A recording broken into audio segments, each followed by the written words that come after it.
Cork is also included. Wexford boss Liam Dunn promised changes. He's made two as it happens. Coming into the side are Owen Moore at the back and David Redmond comes in midfield. There had been a suggestion that Gareth Sinnott would play at wing forward, but that role goes instead to Andrew Shore.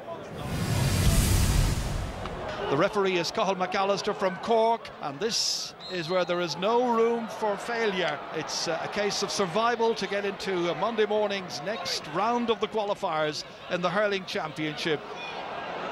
Liam McGovern sending it on its way, and he sends it over the bar.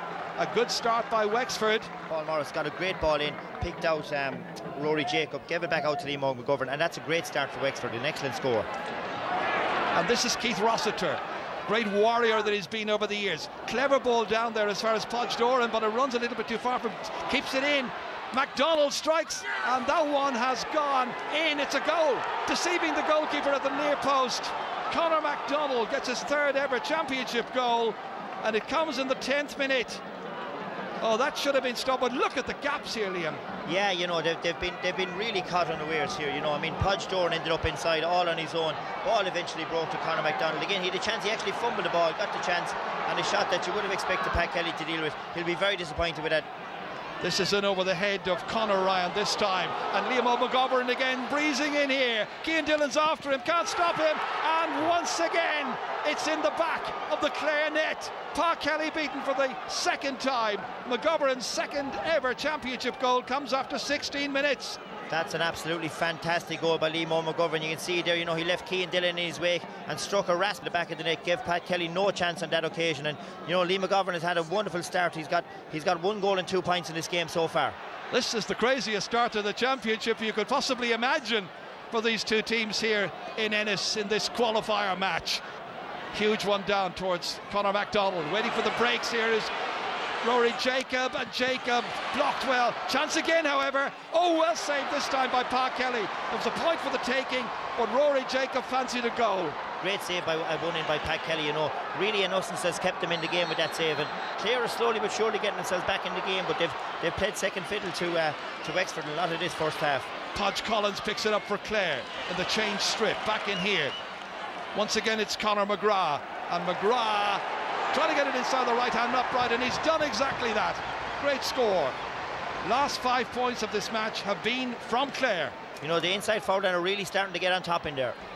The first touch hasn't been great today, and for some of the Clare players, just don't look as sharp as I anticipated they would. And this coming from a Clare team who didn't perform all that terribly well against Cork. Great improvements were expected, but it hasn't really happened so far. But they're still only 5 points behind. Podge Collins being called aside now. And this will be the first card of the match. Yeah, it's a red card. That's a massive blow. That's a massive blow. I think it's obviously down to pulling off the helmet. I think the referees have been told that if you interfere with the helmet, it's a red card. Seems a little bit harsh from what I've seen here, but we'll probably see it again here now.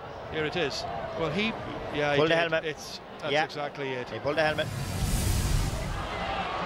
Brendan Bugler shouldering his man there, David Redmond, bouncing off him. Back out to Colin Ryan, and Ryan hits this one straight as you could wish.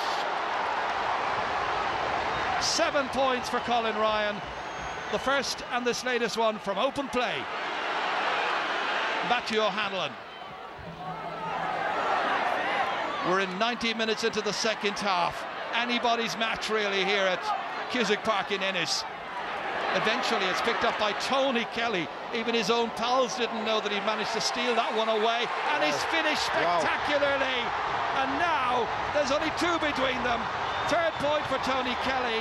It's now 2-13 to 17 points. We've got some finish. And here comes Diarmuid O'Keefe, 13 metres out, avoiding the hook, and brilliantly saved. Really good work by Pat Kelly. If that had got in, I think we could more or less have folded up the tent. Brilliant catch in the air by Conor MacDonald, all the way in towards Jack Guiney, bent low, can't get it. Jack Brown's there, might come from McGovern. McGovern's taken off, but then it's a penalty. He's been fouled, the referee has decided, and Wexford have been given a penalty. right at the very end of this match in the 67th minute. Watch again. Was it? I didn't think so. Absolutely the no ball penalty. was flicked To me, away it was from a him, wasn't it? fantastic flick, yeah. And this is a massive change in this game. Interesting to see what Wexford do. You know, I know what I do. I'd pop the ball over the bar and give myself a 4-point cushion. Paul Morris, you're quite right, puts it over the bar as far as he possibly can. That's what you would have done, Liam. Yeah, absolutely. You know, gives yourself a 4-point cushion just heading into the 68th minute, you know, and you know they're ultimately going to have to get a goal to get themselves back into the game, and a man down, that's not going to be an easy task. It's up to Clare now and their forwards, 5 against 6. Darrell Conan has it. They need a big score from him. There's an opening for McGrath. He lost it. Down he went. It's another penalty. And this time I think there was contact. A lifesaver. Oh my God, what a finish. A lifesaver is right, absolutely a lifesaver. You know, Darrell Conan done really well. You know, he did, you know, to me, Keith Rossiter definitely took him down. That was a definite penalty. I know Colin Ryan has been taking all the frees today, but I'll be surprised if it's not Tony Kelly that shapes up to this. He's generally the man that takes the close-in frees, and he gets a good run at it. He's got to score this one. Otherwise, I think Clare's chance of retaining the championship is gone. Here he comes. It's saved. Followed in. It's a goal. It's a goal. I think it was Shane Amori who's just come in off the bench in the 69th minute. Yeah, it was the number 17, Shane Amori, and it's now a 1-point game. An incredible game of hurling. We're in the 70th minute. It's still Wexford hanging on by their fingertips. Clare's still a point behind. Here's David McInerney. This can go over the bar from Conor Ryan to tie it up here, and he's done precisely that. Second ever championship point, first today, 24-24, otherwise 121 to 218. A stunning championship qualifier in Cusack Park in Ennis. Pa Kelly now driving it, huge one, wind assisted. Rossiter looks tired, going back. Pressure is on the Wexford backs. O'Halloran bounces it off his hand. In there is first Conor McGrath. Steals in, and McGrath scores! A goal for Clare, scored by Conor McGrath in the 5th minute of extra time. His 5th ever championship goal. Watch it again. Yeah, it's great play there. You know, really, Matty Hanlon, you know, he went at it on the wrong side. Conor McGrath ducked in. You know, I've seen him do a very similar thing in a league match down in Thurles earlier on the year. Great turn there, and again, doesn't go to blast it, picks his spot. Great finish, and a massive score now for Clare. Gives them that 2-point cushion. First time they've led in the match. Out once again this time by Owen Moore. Little hand pass inside. Here comes to Lee Chin in his 7th ever championship match.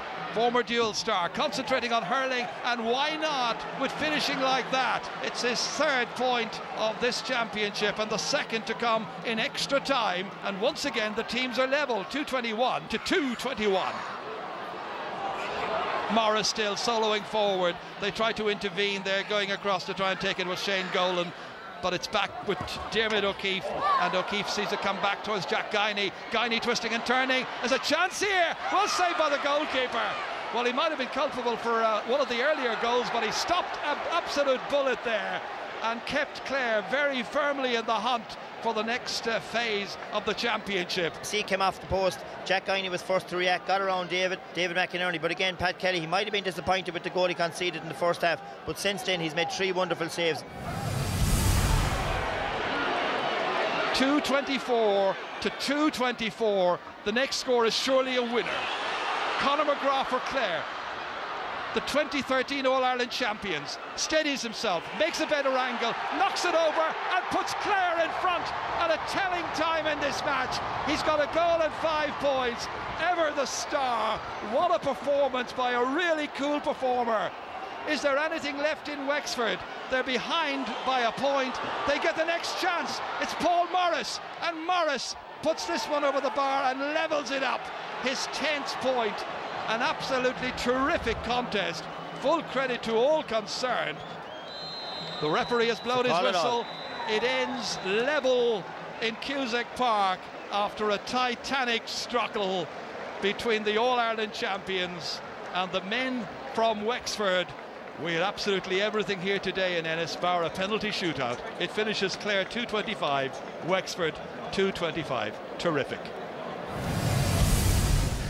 You know, to be fair to the guys, we created a lot of chances today, goal chances, and we didn't take them. And at this level, playing against the better teams and the All-Ireland champions as we were today, you have to be taking them. A couple of talking points in the game, obviously. Firstly, the sending off of Podge Collins. What did you make of that? His rule is a joke. Absolutely. You touch someone in the head guard, like that's a killer. That's a killer. That's being honest, that's a killer.